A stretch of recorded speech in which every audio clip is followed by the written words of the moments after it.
Let me ask you, congregation, have you been looking? Have you been searching? Cast about Kentucky basketball and football. A show that will speak to a show built for you. Something powerful, fun.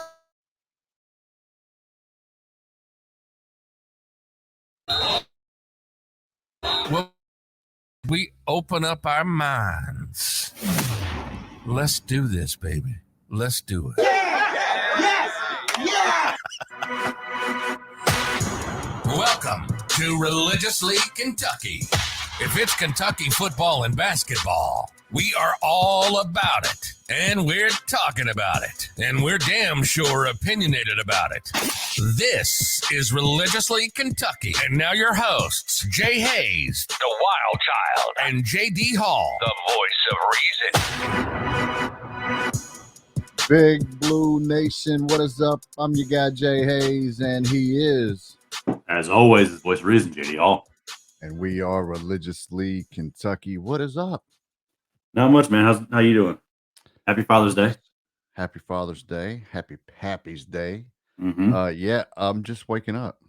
I didn't go to bed until about 6 in the morning. So I couldn't sleep like real late today. So because I got to go back to work tomorrow after being off for almost 2 weeks now. So right, it's gonna be rough getting up at 3:45 to go back and work at 12-hour shifts. So yeah, man, but this week we got the NBA draft coming up. And speaking of, is it this week? The 23rd. Okay, so it's Thursday. Yeah. Thursday. So speaking of NBA draft, I saw an article written by Brian Kalbrowski. Yeah, maybe like that. I'm sure. probably good enough. I'll let you butcher it. I'm not going to butcher it. Yeah, I'm probably murdering his name. But yeah, it's For the Win is who he writes for. But an article came out, and it's how petty is Michael Jordan. Well, we all know great basketball players: Michael Jordan, Kobe Bryant, like Shaquille O'Neal, LeBron. They're all petty. Every great athlete is petty. Right. So I get why they're writing it, because Michael Jordan is an executive. He's an owner of a team. So I get the angle they're going for here with how petty is he? Is he going to skip over Duke players just because he went to Carolina? Is he petty enough to not draft a Duke player? Right. Is he that petty? And when you go through all the years that they're showing for the draft picks, right, there's times where, like, let's talk about the first. I don't remember who Mike Smith is. Of course, it's 22 years ago. I was 21. I didn't care much about it. But he was drafted at 35. Chris Carroll was drafted at 41. Like, is that really being petty? Because Chris Carroll didn't have a great or a long career. We talked about this last night. The guys that we can list off the top of our head as having a long career in the NBA from Duke is pretty short over the last 40 plus years. You're talking about Grant Hill, Carlos Boozer, Elton Brand, Shane Battier, JJ Redick. Like, and then there's a gap to, like, the Kyrie, Jason Tatum, Brandon Ingram group. Right. So, and I'm sure Duke fans know more of the role players in the NBA from Duke, just like we would from Kentucky. But as far as there's not a lot of successful players in the NBA, especially recently from Duke. Right. So let me set the stage real quick for the listeners. So this guy makes an argument that since Michael Jordan has been able to make or have anything to do with draft picks, that he has intentionally skipped over Duke players. Right. I think that was the synopsis of what the article was supposed to be. But even once you read through the article, even at the end, he's like, it doesn't look like Jordan was petty and actually skipped these guys. There were guys they liked better. Even though in the beginning they say we all know that Michael Jordan is very petty. Right. And like 2002, they drafted the Washington Wizards drafted Jared Jeffries at 11 and Juan Dixon at 17. Right. And they say the Duke snub was Carlos Boozer at 35. Well, if Carlos Boozer was viewed as a second-round talent by every other team in the NBA, why would Michael Jordan and the Wizards draft him in the first round at 11 or 17? To me, that's not a snub. That's a guy being drafted where everybody else thought he was going to be or thought he should be. So there's a lot of instances like that. JJ Redick. They drafted Adam Morrison at number 3. We all know that was a terrible pick at 3. Right. He lasted 3 years in the NBA. Right. But do you draft a guy who was drafted at 11 in the top 3? Right. Just because he can shoot. The one thing that JJ Redick could do in his career was shoot. Yeah. And he had a nice career.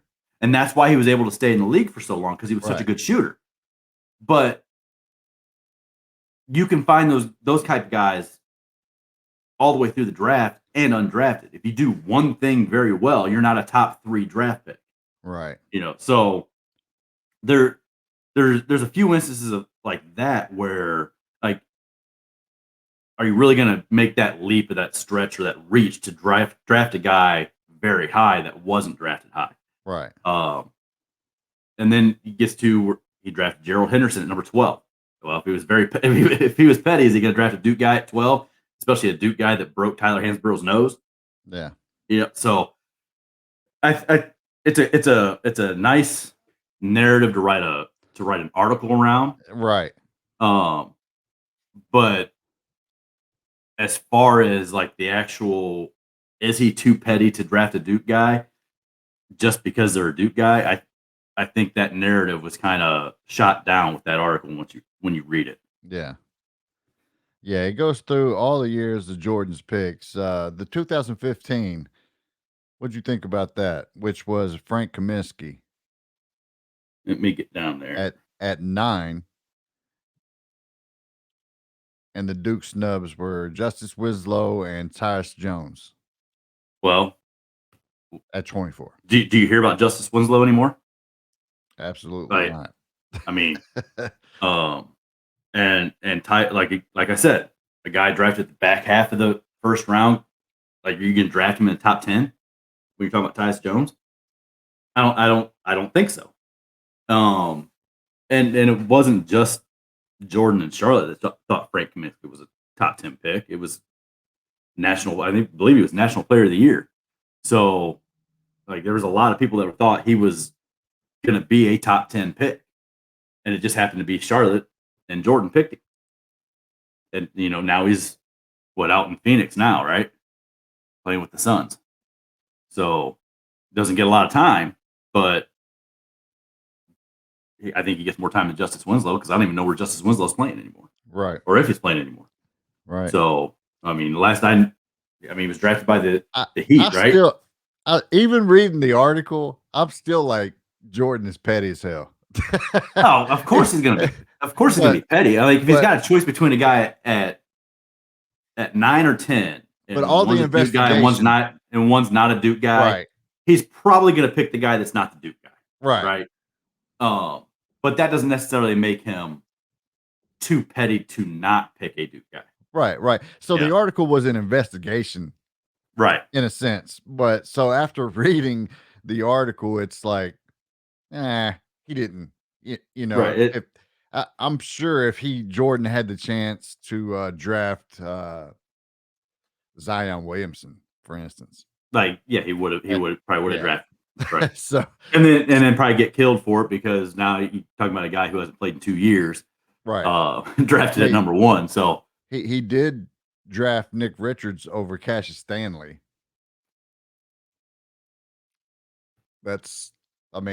And I love Nick Richards, but hey, but it made you like, most of the picks you explain are like, yeah, that wasn't. You really can't It wasn't say. terrible, right? Yeah, it wasn't.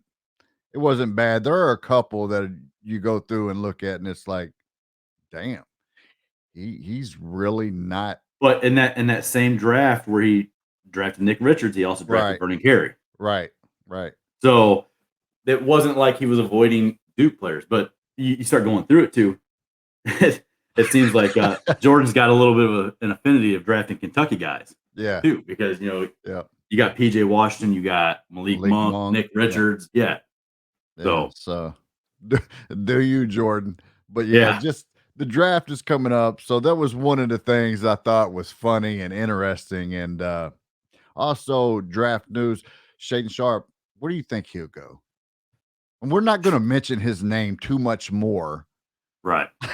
on this show, I but I mean, I'm not. honestly I have no idea because I think there's so much out there about these anonymous executives that are saying like, how can you draft a guy that high who hasn't played in a year and a half? We haven't seen him. right, He was right. hiding, and then he comes out with the statements that he made I was going to ask you, what do you think about his latest about comments? last season. I One being, like I said, this is his quote, but right, like I said before, everything happens for a reason. So I really don't regret not playing.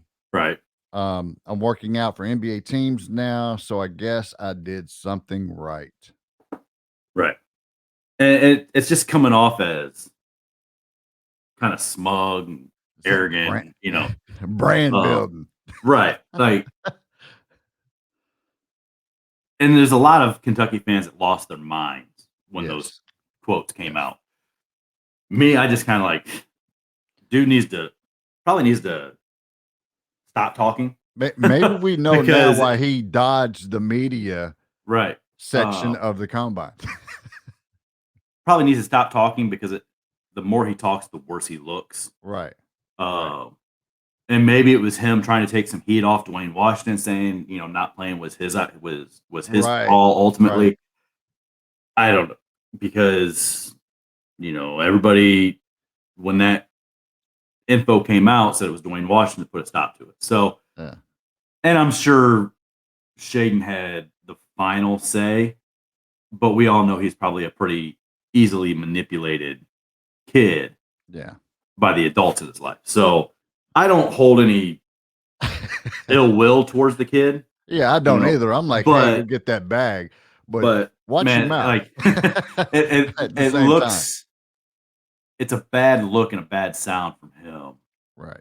coming out and saying that, well, I guess I did something right, Right. So, He missed the media training at Kentucky. See, if he came back right, here, he would have right, got right, that class. right. Yeah. So, But yeah, um, that's I mean, like I do feel some kind of way about his statements. I'm like, like you said, that's kind of smug. But right, at the same time, I'm like, I'm rooting for the kid. That doesn't change. You know what I'm saying? right, I'm still wanting him to go be successful. But at the same time, I'm like, easy, right, because uh, you still have a lot of people out here that will buy your stuff, and right. you gonna scratch that off. And then people said he needs to stop talking. Well, the media needs to stop asking him those questions too. So they're playing Yeah, a part in yeah, in these quotes and this stuff coming out too. So, yeah, but we as a fan base kind of like it's in the past. Like move on. Like right. that's one of the hardest things that Kentucky's fan base is bad at. Like one of the Yeah, things we're the worst at is moving on from anything, especially yeah, anything that's bad. Like we'll yeah, we'll just we'll latch on to that and hang on to it and tweet about it and talk about it for 6 months, a year, whatever. And at some point, we just got to move on from the whole Shaden Sharp thing and just focus on the yeah, team that we have coming in and focus right, on uh, the good news that we have in recruiting and stuff like that. right. So Now I say that this is the last time that we're gonna talk about him, but I'm sure it isn't. I mean, if he does something, and here's another interesting thing: are they gonna say this Thursday on draft night from the University of Kentucky? they will.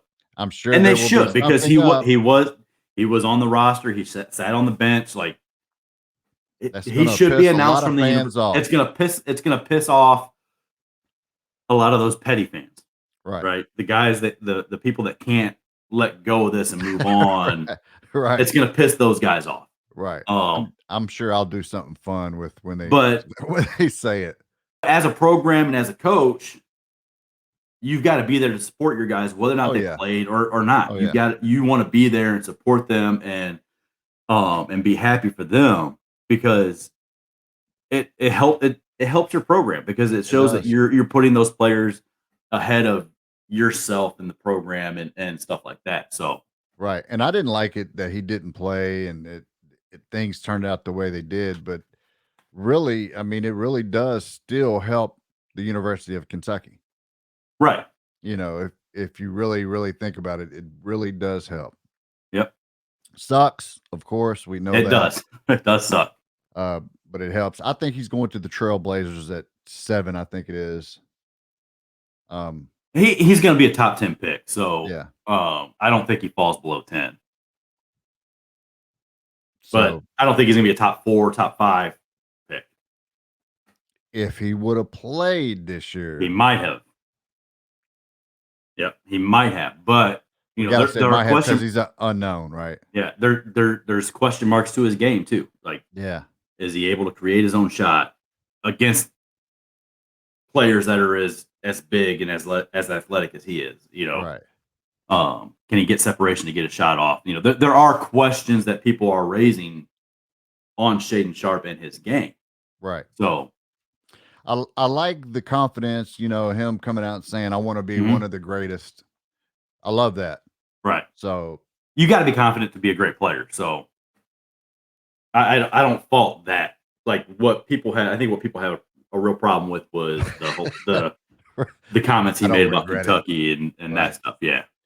So, but this Thursday we'll find out. And I'm sure, like you said, it'll piss off the petty fans and when they do that, I got to make a little video with something. I got to do something to be fun, have fun with it. Be my stir the pot stuff. Yeah, stir the pot. Brand building. But that's where we're at with that. Tune in to the NBA draft to see where Ty Washington and Shaedon Sharpe both go.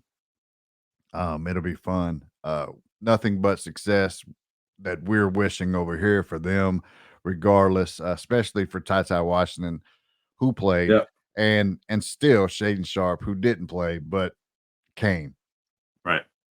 So, but now we got a guest. Yeah, it's been a minute since we had him on too. Yeah, so, a very cool guest. Right. To talk about some recruiting. Yep. Because we just opened the period where you can talk to the 2024 recruits as a coach. So right. So joining us now, no one other than Zach Kagan. What is up? Hey guys, how's it going? Thanks for having me back. Hey, no problem. Thanks for coming on. I know it was short notice. Back. Well, I messaged you at like 9:30 last night. Said, hey, you want to jump on tomorrow? So yeah, thanks for coming on. It's such short notice. Yeah, nice Father's Day pod to get the day going. It's always yeah. We came in talking about the draft this Thursday and everything. Shaedon Sharpe comments. There was an article that came out that was how petty is Michael Jordan? Does he draft Duke players?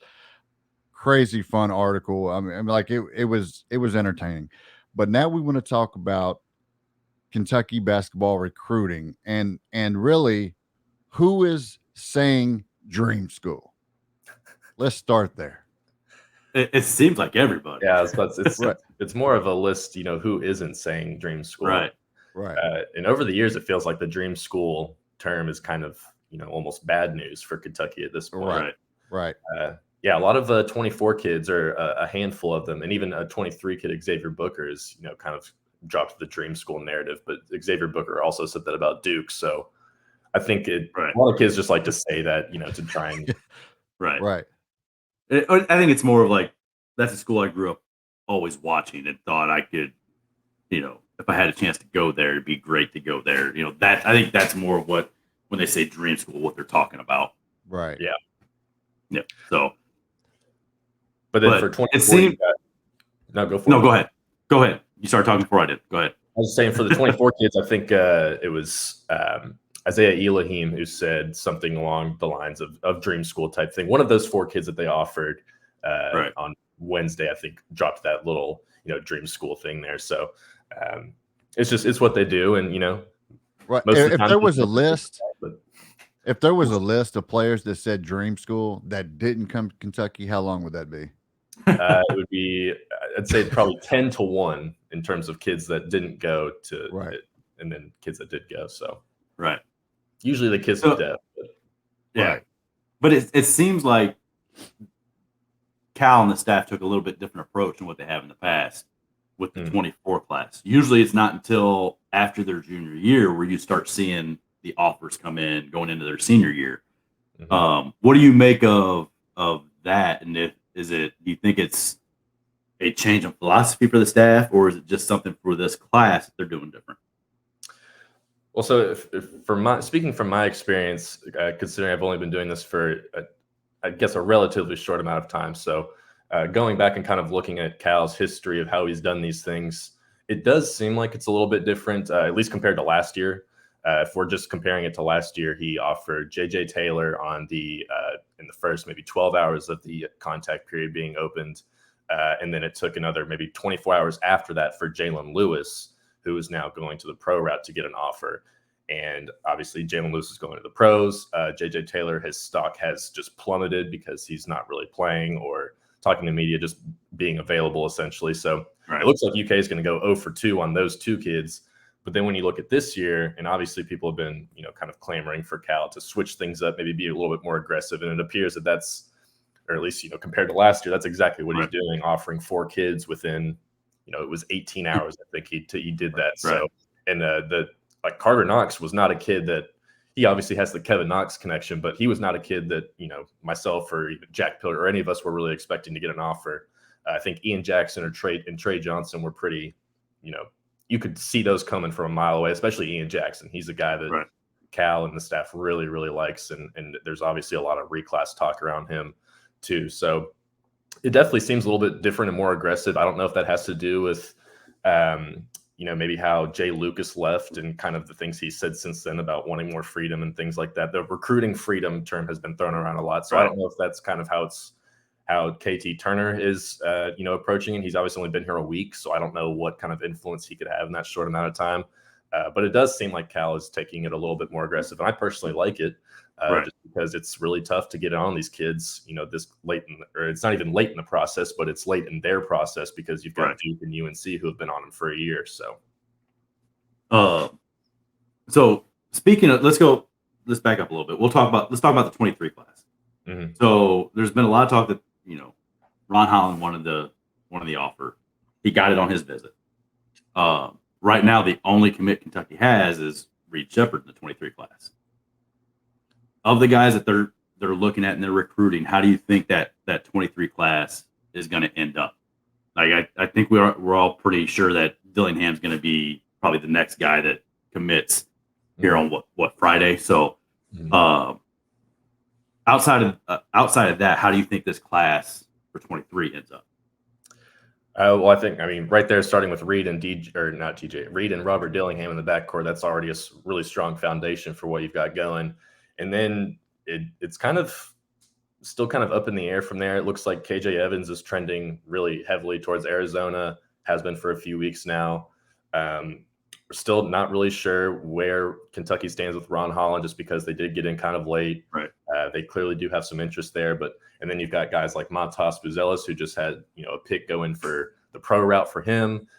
So then you're looking at guys like Xavier Booker and Aaron Bradshaw to maybe fill up the front court. And Aaron Bradshaw's a guy that I'm really big fan of personally, and I think he's a guy that he's not going to follow in the DJ Wagner shadow, and that's kind of been rumored for a while, and that's kind of seems to be the case as well. And Kentucky really seems to like him, and I think it's mutual there. So he'd be a guy that I would really like for them to add. And then, when you're looking at other wings, it's really like, do you want to take a Ron Holland type guy who myself personally, I'm not terribly impressed with. I'd rather have a guy like Matas Buzelis, something like that, or even maybe Stojakovic. Well, And Stojakovic was a guy that kind of like we got to see him in Las Vegas a couple weeks ago. And you can definitely tell that there's a lot of skill there. He just needs to get a little bit more comfortable, I think, in playing in high-level settings like that and being more aggressive, which will probably come over time just because he's getting more attention and things like that. But then you got a guy like Justin Edwards, who UK has kind of fallen off with him as well. So like the wing class is almost kind of, this was the class that was known for having, 5 or 6 really good wings, and UK is kind of down to maybe 1 or 2 of those guys with. I don't even know if you want to consider Ron Holland a wing. He's more of like a power forward, run up and down the floor type guy. But then you got Buzelis and all those other guys. So it's just the pickings are getting a little slim there. I do think there's obviously still a really good chance that UK lands DJ Wagner. I'm sure Louisville is still in the lead for them as it is right now. But, and I've heard the same thing about DJ and Dillingham. It's not out of the. Yeah, it's definitely a possibility that Kentucky gets both of those. Yeah, absolutely. And I don't think they'd had much of an issue playing with each other either. And from watching Robert Dillingham play alongside a guy like Aiden Holloway and his EYBL team, those two worked really well. And I think DJ could do the same thing because DJ is he's a very underrated passer and playmaker, and he really likes to work with guys like Aaron Bradshaw, McKenzie, and Baco on his EYBL team. So I think those two are definitely, still very much in the mix. And then you've got Xavier Booker as well, who UK had KT Turner come up and watch him yesterday up in Shelbyville, and I was there as well to watch that. And admittedly, Booker did look really well. He wasn't exactly playing top tier competition or guys that were over 6'7", but you can see a lot of what he's got there with the Jaren Jackson comparison is definitely there with his defense is amazing. He's allergic to rebounding. But he's got a really good overall offensive skill set and can score from a lot of areas and just needs to get more aggressive. So I could see the vision with Xavier Booker when I was watching him yesterday. So I don't know if UK is still going to be a little too late with him, or he doesn't appear to have any visits or anything lined up to come to Lexington. So we'll kind of see where it goes from there. But I still think some options in the 23 class that will Dream School. Yeah, exactly. So I don't think Kentucky's really sweating the wing class in 23 though, because there's definitely a possibility that Antonio Reeves is coming back next year. CJ Frederick will be back next year. So you got a couple of guys right there already that you're to play that wing spot for you and to be those shooters and scorers on the wing. So maybe you only need one other guy to bring in. So I don't think they're really concerned that place. Plus you've got the transfer portal. There's going to be somebody in the portal, that can come in. So, but it seems like in 24 they're in a really good spot with a lot of the higher end guys, the top end recruits. So it's going to be. I'm interested to see what KT Turner does now with the Kentucky brand behind him, with all these other connections and the player development, reputation that he's got. So, he made his mark, pretty quickly with the Trey Johnson offer, who's another, Texas area kid, and it was. That offer actually came. Trey Johnson announced that offer while KT was doing his introductory press conference with Kentucky. So I assume he got off the phone, not too long beforehand with Trey Johnson. So he's already trying to put that to work. And he was, like I said, he was in Shelbyville yesterday, or the last 2 days. He came to watch Reed on Friday and then watched Xavier on Saturday. So he's already kind of putting his stamp on the team. And I think maybe he had a little influence in being a bit more aggressive with this 24 class, which I personally think that the 24 haul for Kentucky has potential to be better than whatever this 23 haul ends up being, which I still think can be very good, but there's a lot of really good prospects in the 24 class, and you can get a guy who's number 15 in the 24 class and he'd be better than the kid who's number 5 in the 23 class type thing. Okay. So it's a much deeper class than what we got.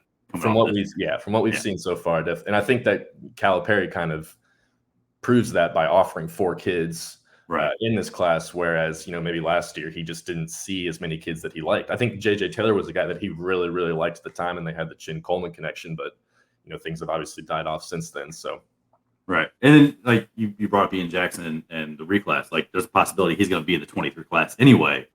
So there's another wing guy that you don't really have to recruit in the 23 class, but you're recruiting in 24 to maybe be in the 23. So adding him to Dillingham and possibly Bradshaw and Reeves and Frederick coming back, like that's a pretty good core to kind of play around. So, yeah, no, absolutely. I think they're definitely on the right track, at least with all those guys. And I really think that Trey Johnson and Ian Jackson are going to be they're going to continue to stay in the top 2 or 3 for as long as they're in this class until the very end type guys. And I got a chance to see Isaiah Elohim and Carter Knox when we were in Vegas as well. And those 2 guys are definitely very impressive. They're all kind of like Calipari didn't really go for any of the bigs. He focused on more backcourt type players, like even Carter, I think he's about maybe 4 or 5 inches smaller than Kevin.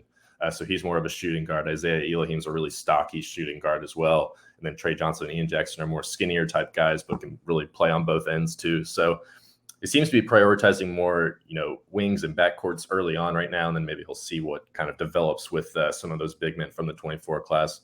Or you just with a guy, you've got Damian Collins, who knows if he's even going to, right. leave after. I feel like his front court situation can kind of be, maintained without adding so many 5 stars. However, and if you get a guy like an Aaron Bradshaw, who's to say he would be a one and done type guy or anything like that. So overall, I like the approach of how they've done this year. And like I said, I don't, fully understand how he's done it the last 5 years as much as I've been paying attention these past 2 years or what have you. But it definitely seems like a more aggressive approach.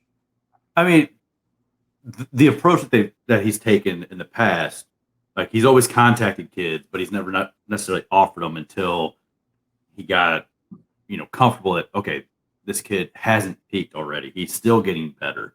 And where you see some other schools like Duke, for example, pretty much every one of their recruits in the 23 class dropped in the rankings. Yeah. So, and they offered them and got those commitments early.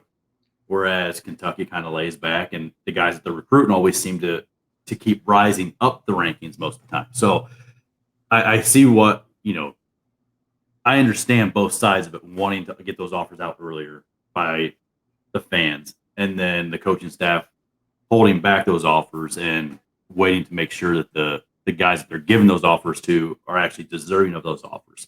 And they're not going to fall off. Mm-hmm. Well, that's a good point, just because,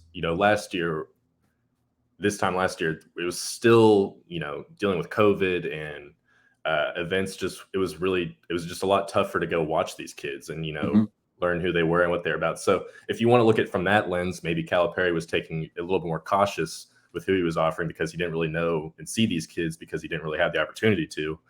So I guess you could, I don't know if you want to use that as an excuse, but you could kind of point to that and then see how he's kind of, upped his game again this summer and this offseason, where he's been able to send out all his assistants and everything to go, Orlando has been down to South Carolina a bunch of times and things like that. So that's something I guess you could take into account too, of maybe why it seems like it's a more aggressive approach, but maybe it's not really if you, kind of peel back all the layers to it. Right. And I know I've been the one talking most. So Jay, you got anything to ask him about recruiting? What's going on? I had a couple questions. I had a couple questions about the future and recruiting, and he answered both of it. So I was sitting here listening like, okay, there goes one question. There goes my other question. So that was great. Zach is always great, but I do want to not keep you long, but I also want to get, because we haven't talked to you, what do you think about this class, this team this year? We get a chance or get a taste of them in August here in about 8 weeks or so to check them out. But what do you think about this team? Yeah, I think, anytime you have the National Player of the Year returning, unanimous guy, you're going to be a top 10 team pretty much from the jump. And a lot of talk has been kind of made about how this is a similar roster makeup to last year's team. And I mostly agree with that as well.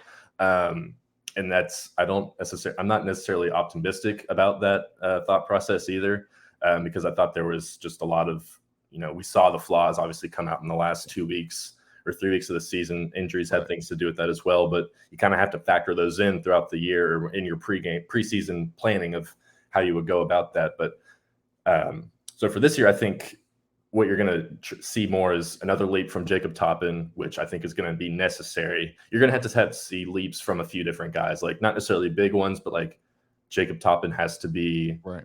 He has to play both the Keon Brooks and Jacob Toppin role that he did last year, and kind of, into maybe a 28, 30 minutes a game type guy, which I think he can do. And then, Damian Collins has to take a leap. I think that's, that has to happen. I think Reeves and Frederick are going to be exactly what we think they are in terms of the Davion Mintz and the Kellen Grady type replacements. I think Xavier Wheeler has to make a little bit of a leap as well. He's just got to get, I know he's lost some weight as well. I think that'll help him out. And he doesn't even have to shoot better. He's just got to make better decisions. And I think that will come with him in time. And I'm not really sure what to expect from Oscar, to be honest with you. I don't know if I should expect him to average 20 and 15 again. I feel like we should, but is that, too crazy at that point? But I really do think the team is going to be a top 10 team all year long. I think they can win the national championship, but I think there's going to be some of the same issues that we saw last season kind of pop up. So, and a lot of it will depend on the freshmen too. Like if Chris Livingston and Cason Wallace can shoot, 35+% from three, then I think that'll change the entire dynamic of how they can play, because then you can go 3 and 4 out with shooters. So there's a lot to like, but I do see a lot of, the shadows of last year's team too. Going back, last year, we saw the injuries at the end of the season and how they hampered the team and what we saw. Do you think the change in strength and conditioning coaches is going to have an effect for the good on that? Because it seems like the last 4 or 5 years, when Rob Harris was the head guy, we've had a lot more soft tissue, foot, ankle injuries than what we had the previous years. Mm-hmm. So do you think the change to the new strength and conditioning coach is going to be a positive in that aspect?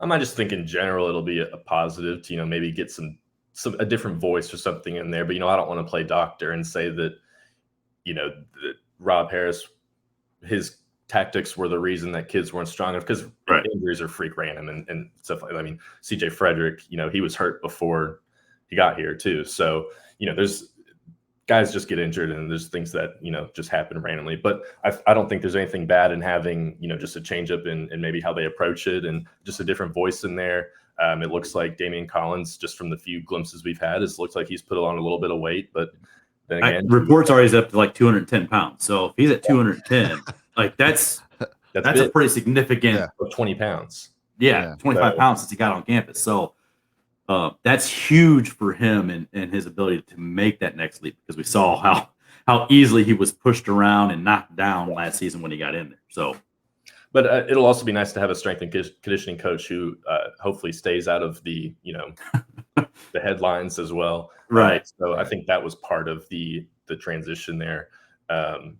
But I don't think that'll have too much of a big impact on anything, the actual hiring of the strength and conditioning coach. But if it can get a guy like Damian Collins finally into shape, or not finally into shape, but into, real like NBA type shape, and then shave off a few pounds on Xavier Wheeler, then I'm all for it. But we saw with guys like Keon Brooks, who transformed his entire body from the time he got here to the time he left UK.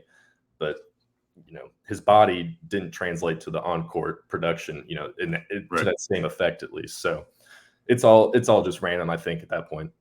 Right. And we have playing in Bahamas, which has led to pretty successful seasons. So I think that'll help them a lot too. I think that's talked about as much as I think that matters more than sometimes we let on to believe. Just playing against really good, not necessarily really good, but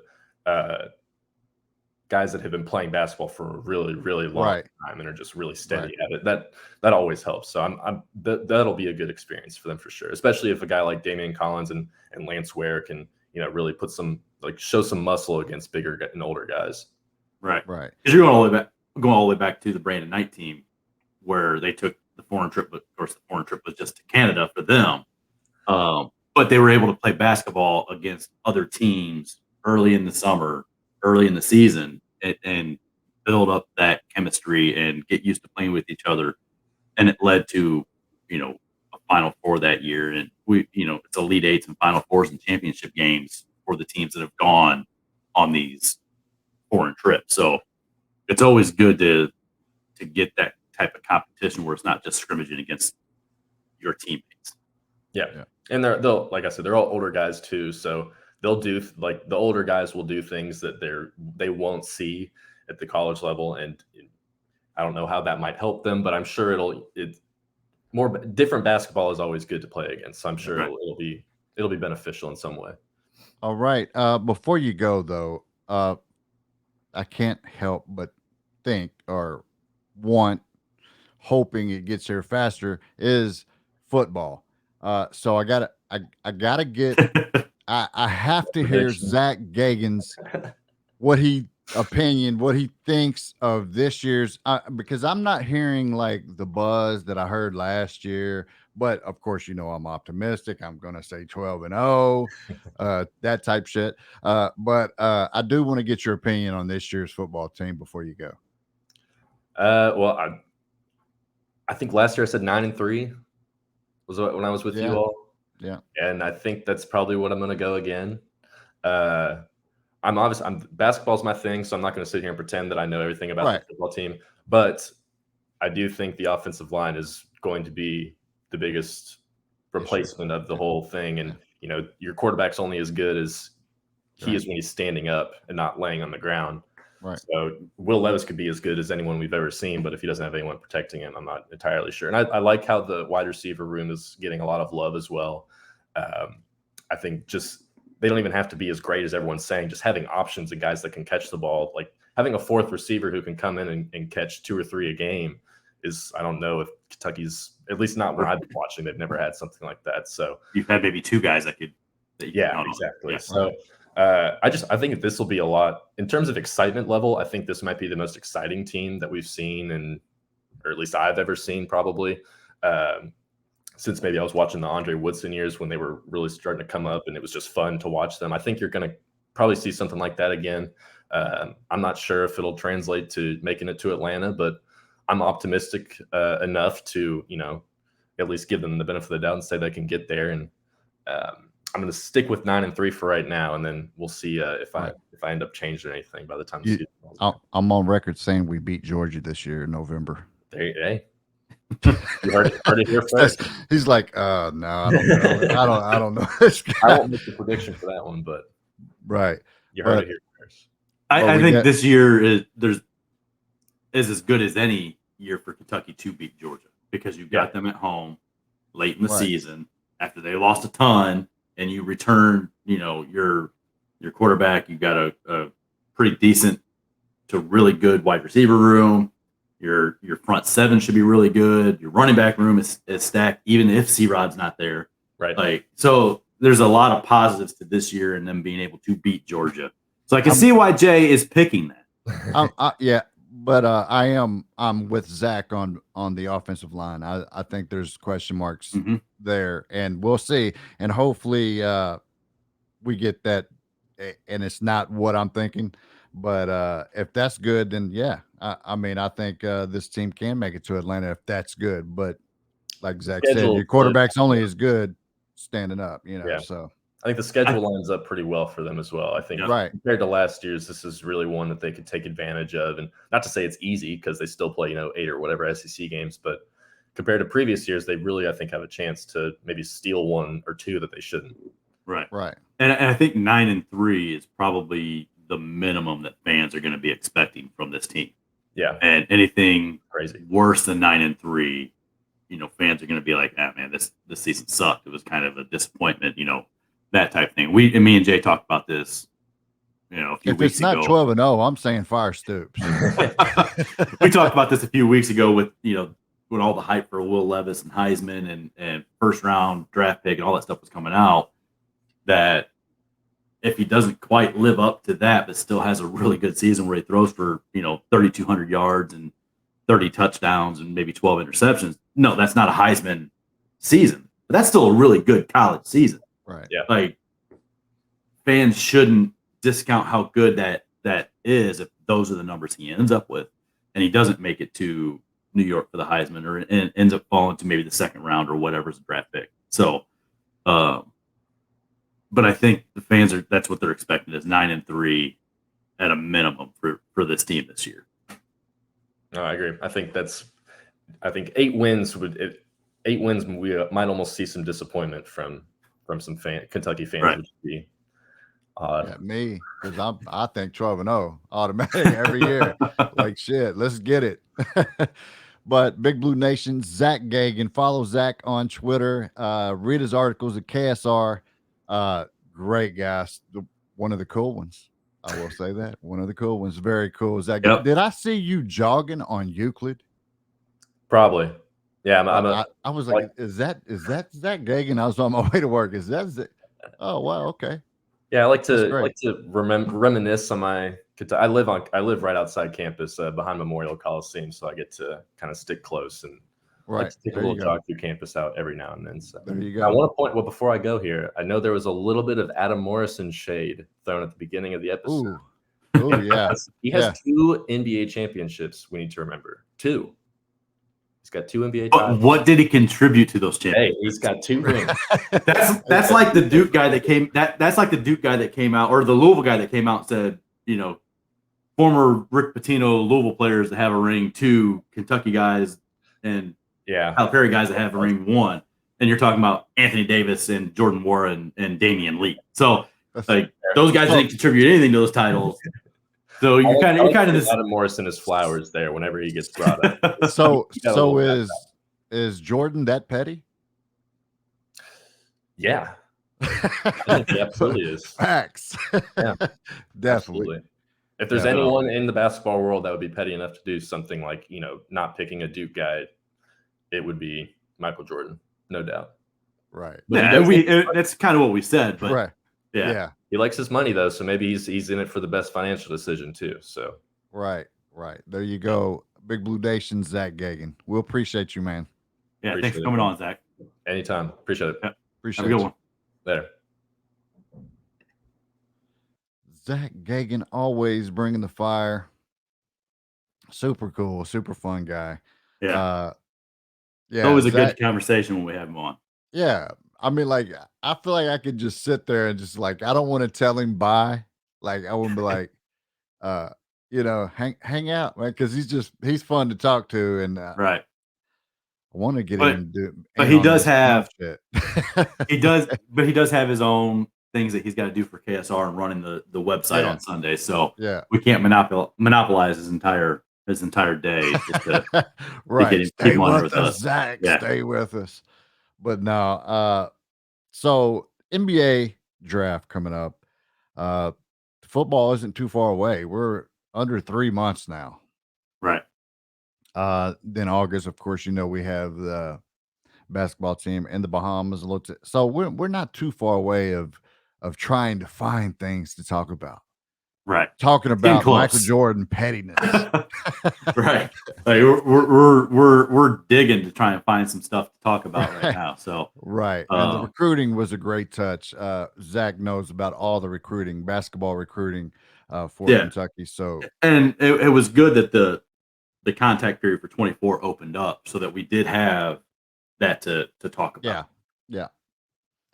So NBA draft Thursday, tune into that. But now, JD, you know what time it is. You know what time it is. You are so dumb.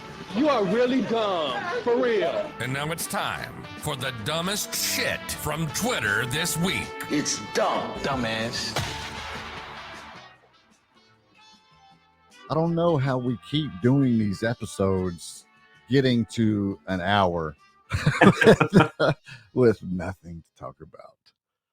Well, we talked quite a bit with Zach. There's stuff to talk about, but I'm talking about no basketball games, no football games, no football games, that kind of thing. There's plenty of stuff to talk about. But. Right. What do you got?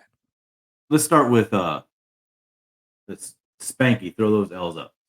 So it was in response to Kyle Tucker. I don't even remember the original tweet, but it sounds great. I fully expect an early exit from the tournament, and then Kyle will talk about how young they are. Oh wait, never mind. He will say how old they are, and then just make up shit, and then turn his attention to another team fundraiser to deflect criticism and get good PR.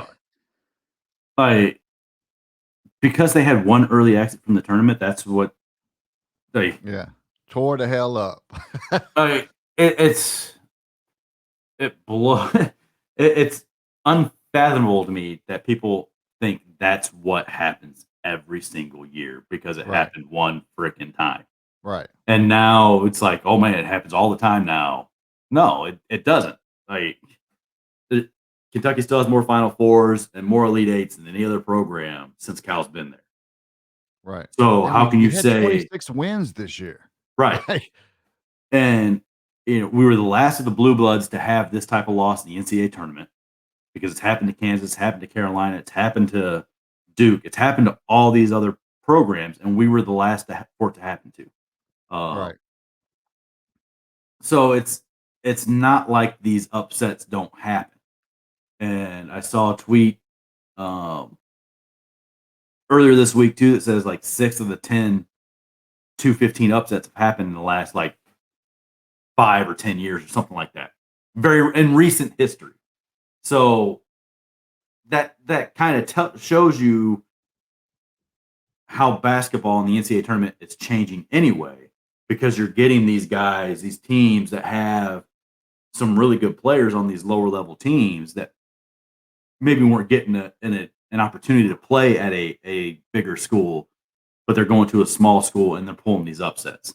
Right. But to think and act like this is something that happens every year and it's just going to continue to happen is fucking crazy to me. Some bullshit. Yes. That's ridiculous. What it is. What do we got next? The next one from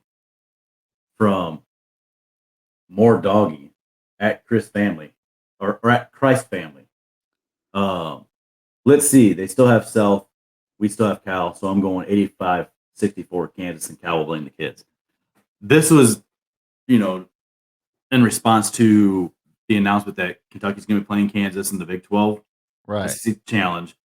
And and people somebody asking what they expected the score to be. Didn't we? Yes, we did. Didn't we just go to their house and grab the remote, make ourselves a bologna sandwich? Yeah, like I mean, we had a 30-point lead in that game, right? And Kentucky's won the last 3 against Kansas.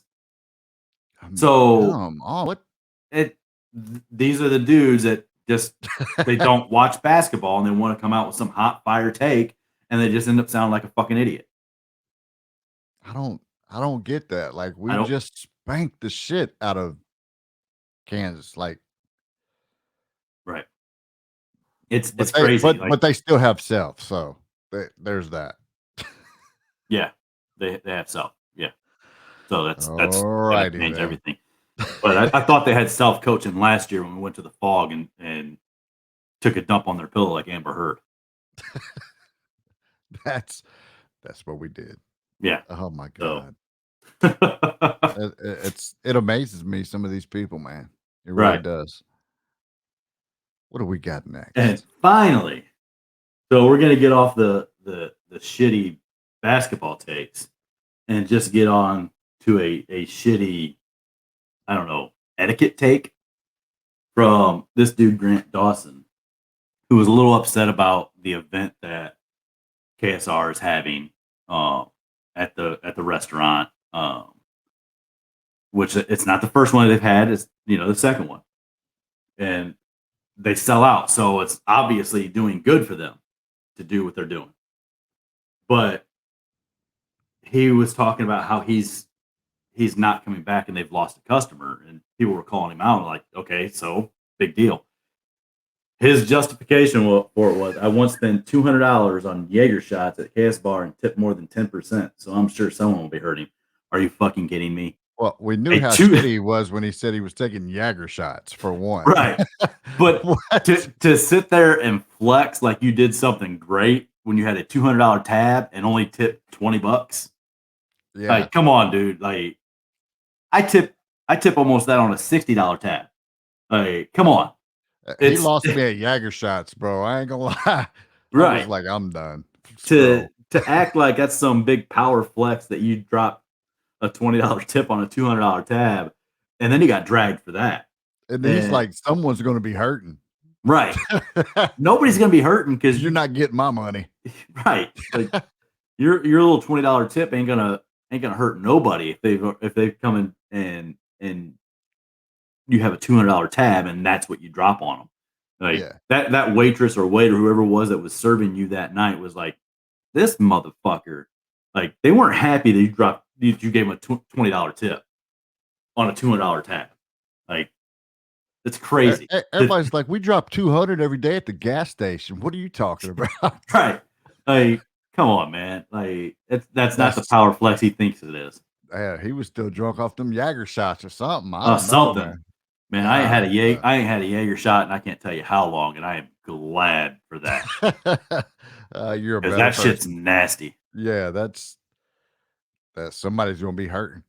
I mean, I used to drink Jaeger bombs and straight Jaeger shots when I was younger, but that shit'll make me puke now. Like, no, I'll stick to the bourbon. I mean, that's what you do when you're younger. When you're young and dumb, you don't know. Right. You're like, yeah, give me a Jaeger bomb or whatever, and you're like, ugh. Yeah. Why did I ever drink those? Right. Exactly. Like, I remember I went to a bachelor party with my buddy, and one of the guys who was with us went up to the bar and bought Jaeger shots for everybody. It was piss warm Jaeger. Like, it was straight out the bottle, like not chilled, nothing. I about puked right there. Like, it was so bad. I think that was like the beginning of the end of me drinking Jaeger was when that warm Jaeger shot came out. Oh man, that's sick. Yeah, it's not good. Not good at all. No. That was the dumbest shit from Twitter this week. Oh man, great show. Thanks to Zach Gagan for stopping by and dropping some recruiting stuff on us. Follow Zach on Twitter, Zach Gagan, and read his articles at KSR. Amazing guy.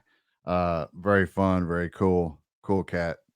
And it was awesome for him to just jump on as quick notice, such short notice too, because we were trying to figure out something that stuff that we needed to talk about for today's show. And I was like, okay, Zach said he does this for KSR, so he's open on Sundays. I'll hit him up and see if he'll come on. So, and thankfully he did. He was like, yeah, okay, awesome, I'll do it. So right. Great show. Happy Father's Day, everyone. Have a great week. I'm your guy, Jay Hayes, and he is JD Hall. And we are Religiously Kentucky.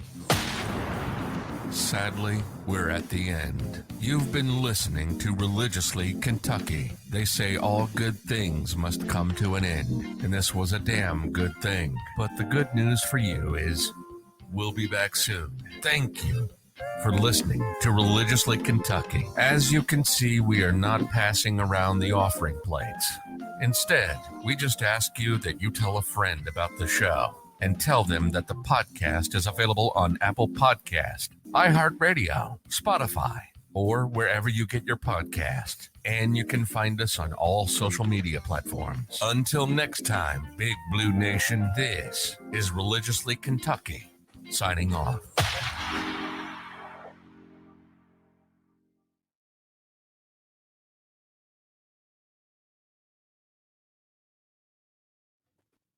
Yeah.